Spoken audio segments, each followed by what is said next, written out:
So అయితే ఇప్పుడు చాలామంది అంటే ఇప్పుడు ఒక మాట చెప్తాను మోటివేట్ అయిపోయి చేసే పరిస్థితుల్లో లేరు. Being a motivational speaker, being a life coach, being a business coach మీలాగా అవ్వాలి because it's a very different career. ఇప్పుడు చాలామంది వచ్చేస్తున్నారు అనుకోండి, but not in a very quality manner. So నిజంగానే ఒకరు క్వాలిటీగా మీలాగా మీ స్టాండర్డ్స్ రీచ్ అవ్వాలి అంటే ఫస్ట్ ఏం ఉండాలి వాళ్ళ thought? Mind set first. Everything depends on here only. Mind set అంటే ఇందులోకి వచ్చిన తర్వాత చూసే కోణం నాది మారిపోయింది. Towards life, towards people, towards situation, everything చూసే కోణం మారిపోయింది. మైండ్ సెట్, ఆ మైండ్ సెట్ రాత్రిలో మారలేదు. నాకు చాలా టైం పట్టింది అనమాట దానిపైన వర్క్. ఇప్పుడు still I'm working to change mind set every day. Okay, so ఒకరోజు ఒక మట్టితోని ఒక పర్సన్ ఏదో తయారు చేస్తున్నాడు అనమాట. సో వాళ్ళ వైఫ్ వచ్చి అడిగింది, ఏమండి ఏం తయారు చేస్తున్నా అంటే, నేను గంజాయి దాగి గొట్టాన్ని తయారు చేస్తున్నాను. ఏమండి ఇన్స్టెడ్ ఆఫ్ గంజాయి దాగి గొట్టాన్ని కుండలు తయారు చేయొచ్చు కదా, ఎండాకాలం రాబోతుంది, జనాలు చల్లనీళ్ళు తాగుతారు దాంట్లో, కరెక్టే కదా, నైట్ థాట్ అని మట్టి చెరిపేసి కుండ షేప్ ఇచ్చుకుంటూ వస్తున్నాడు. అప్పుడు మట్టి అడిగింది, ఏం సార్ ఇంతకుముందు మీరు గంజాయి దాగి గొట్టం ఏదో చేస్తున్నారు, ఇప్పుడు మళ్ళీ ఏదో చేస్తున్నారంటే, అప్పుడు ఆయన అన్నాడు, నా వైఫ్ వచ్చి ఇందాక చెప్పంగానే నేను గంజాయి దాగి గొట్టని పక్కన పెట్టి ఈసారి నిన్ను కుండ షేప్ ఇచ్చుకుంటూ వస్తున్నాను అన్నాడు. అప్పుడు మట్టి అన్నది అనమాట, thank you so much sir, మీరు నన్ను గంజాయి దాగి గొట్టాన్ని తయారు చేసినట్టయితే నేను ఎంతోమందిని హెల్త్ని పాడు చేస్తున్న వాళ్ళు అవుతాను. అదే మీరు నన్ను కుండని తయారు చేస్తున్నారు కదా, దీనివల్ల చాలామంది నీళ్ళు తాగి వాళ్ళు చల్లగుంటారు, నేను చల్లగుంటా. అంటే ఓన్లీ ఇక్కడ మీ మైండ్ సెట్ చేంజ్ అయింది, కానీ నా లైఫే సెట్ అయింది. అంటే మన మైండ్ సెట్ చేంజ్ అయితే ఇంట్లో వాళ్ళది, నెక్స్ట్ జనరేషన్ది, చుట్టుపక్కల వాళ్ళది, దాని తర్వాత సొసైటీది, దాని తర్వాత ఇంకెంతో మంది జీవితాలు సెట్ అయిపోతాయి ఒక్కటి ఇది చేంజ్ అయితే.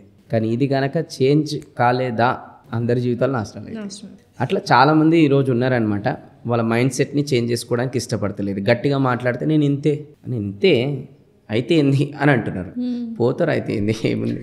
సో అందుకోసమే కొంచెం మారాలి, సిచ్యువేషన్ తగ్గట్టు, ఏజ్ తగ్గట్టు, జనాల తగ్గట్టు, అన్నిటి తగ్గట్టు మనల్ని మనం మార్చుకోవాలి. ఎవరైతే డైలీ లైఫ్లో వాళ్ళని వాళ్ళు ఎవ్రీడే బెటర్ వర్షన్గా మార్చుకుంటూ వెళ్తుంటారో no doubt success graph, bank balance graph రెండు పెరుగుతాయి. So this is purely my personal question. ఇప్పుడు మీరు ఎలా మాట్లాడుతున్నారు, ద మాడ్యులేషన్ కానీ ద టోన్ కానీ it was very subtle. But చాలా మంది మోటివేషనల్ స్పీకర్ని చూసాను, సమ్ టైమ్స్ అంటే మీరు కూడా అనుకోండి స్టేజ్ మీద you will be very intense, అంటే ఇలా చెప్తుంటారు. అది ఎందుకు అలా చెప్తేనే ఎదుటి పర్సన్లో బ్రెయిన్లోకి వెళ్తుందనా? I don't get it. ఇలా చెప్తున్నా కూడా ఐఎమ్ గెటింగ్ ఇట్. ఏంటి ఆ సీక్రెట్ ఏంటి? అంటే ఎట్లుంటుందని అంటే, ఆడియన్స్ కూర్చున్నప్పుడు డిఫరెంట్ టైప్స్ ఆఫ్ పార్టిసిపెంట్స్ అనేది ఉంటారనమాట. కొంతమందికి సాఫ్ట్గా చెప్తే అర్థమవుతుంది, కొంతమందికి కొంచెం గట్టిగా చెప్తే అర్థమవుతుంది, కొంతమందికి ఆ బాడీ లాంగ్వేజ్ అనేది ఇంకా ఎఫెక్టివ్గా చెప్తే అర్థమవుతుంది, కొంతమందికి బాడీ లాంగ్వేజ్ ప్లస్ ఇంకా కొన్ని ఎగ్జాంపుల్స్, వీడియోస్, బ్యాక్గ్రౌండ్ మ్యూజిక్ స్పెషల్గా మా దాంట్లో. ఓకే, సో ఇవన్నీ యూజ్ చేస్తే ఇంకెక్కువ అర్థమవుతుంది అనమాట. So what ever it may be, there is a course called NLP, neuro linguistic programming. Okay, so ఈ ఎన్ఎల్పి అనేది ఏంటంటే ఎదుటి వాళ్ళని మైండ్ని మనం స్టడీ చేయడం, రీడ్ చేయడం, ఇదంతా అనమాట. Okay, so NLP it's a part of psychology.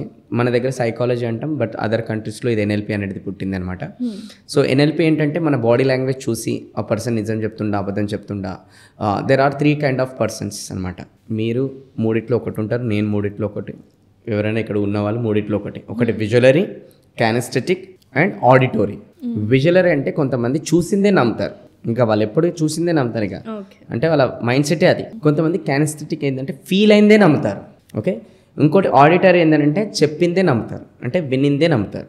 Okay, so ఈ మూడిట్లకి ఎవరికి ఏదైతే అదే వర్కౌట్ అవుతుంది. ఎగ్జాంపుల్, ఇప్పుడు ఒక షాపింగ్ మాల్ లేడీస్ది శారీస్ది అనుకుందాం.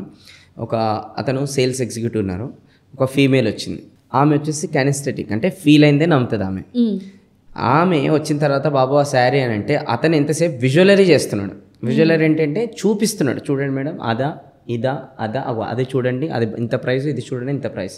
ఆమె చూస్తే నమ్మదు, శారీ చేతికిచ్చి పట్టుకోమని చెప్పి క్లాత్ ఇలా చూపించి ఇలా వేసుకోమని చెప్తే, టెస్ట్ చేయమని చెప్తే 200% నమ్మి తీసేసుకుంటుంది ఆమె. బట్ ఆమె ఆ కానెస్థెటిక్ ఉంది, అతను విజువలరీ చేస్తున్నాడు, అది మ్యాచింగ్ కాదు, అది సేలే కాదు.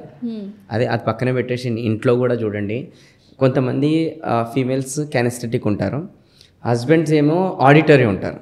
ఓకే, సో ఈమె చెప్తుంది అనమాట, మ్యారేజ్ అయ్యి 20 సంవత్సరాలు అవుతుంది, ఇప్పటివరకు మీరు నన్ను అర్థం చేసుకుంటలేరు ఇన్ ద సెన్స్ ఏంటంటే ఫీల్ అవుతలేరు అన్నట్టు.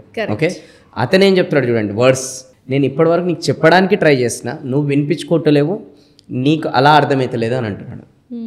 అంటే అతను ఆడిటోరీ. సో వీళ్ళిద్దరిని ఎలా మ్యాచ్ చేసి పర్ఫెక్ట్ కపుల్ అడ్జస్ట్ అయిపోయి పోతున్నాను అంతే. ఇక వాళ్ళకి తెలుసుకోవాలి. ఇది తెలుసుకుంటే అప్పుడు అతను ఏం చేస్తాడంటే ఫీల్ అయ్యే రిలేటెడ్ మాటలే అతను మాట్లాడాలి. ఈమె కూడా అతను ఆడిటోరీ కాబట్టి చెప్పే విధానంగానే ఎక్కువ చెప్పడానికి ట్రై చేయాలి.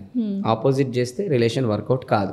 మ్యాక్సిమం ఈరోజు డైవర్స్ కేసెస్ కూడా ఎక్కువైతేనే బికాస్ ఆఫ్ ఈ సైన్స్ అర్థం చేసుకోవట్లేదు. ఓకే. అండ్ అలానే చాలామంది females 1990s are 2000 related females ఎవరైతే ఉంటారో వాళ్ళు ఇప్పుడు పాపం అడ్జస్ట్ చేసుకొని పోతున్నారు. కానీ లేటెస్ట్ మోడల్స్ 5G కిడ్స్ వాళ్ళ అడ్జస్ట్మెంట్ అస్సలు లేదు.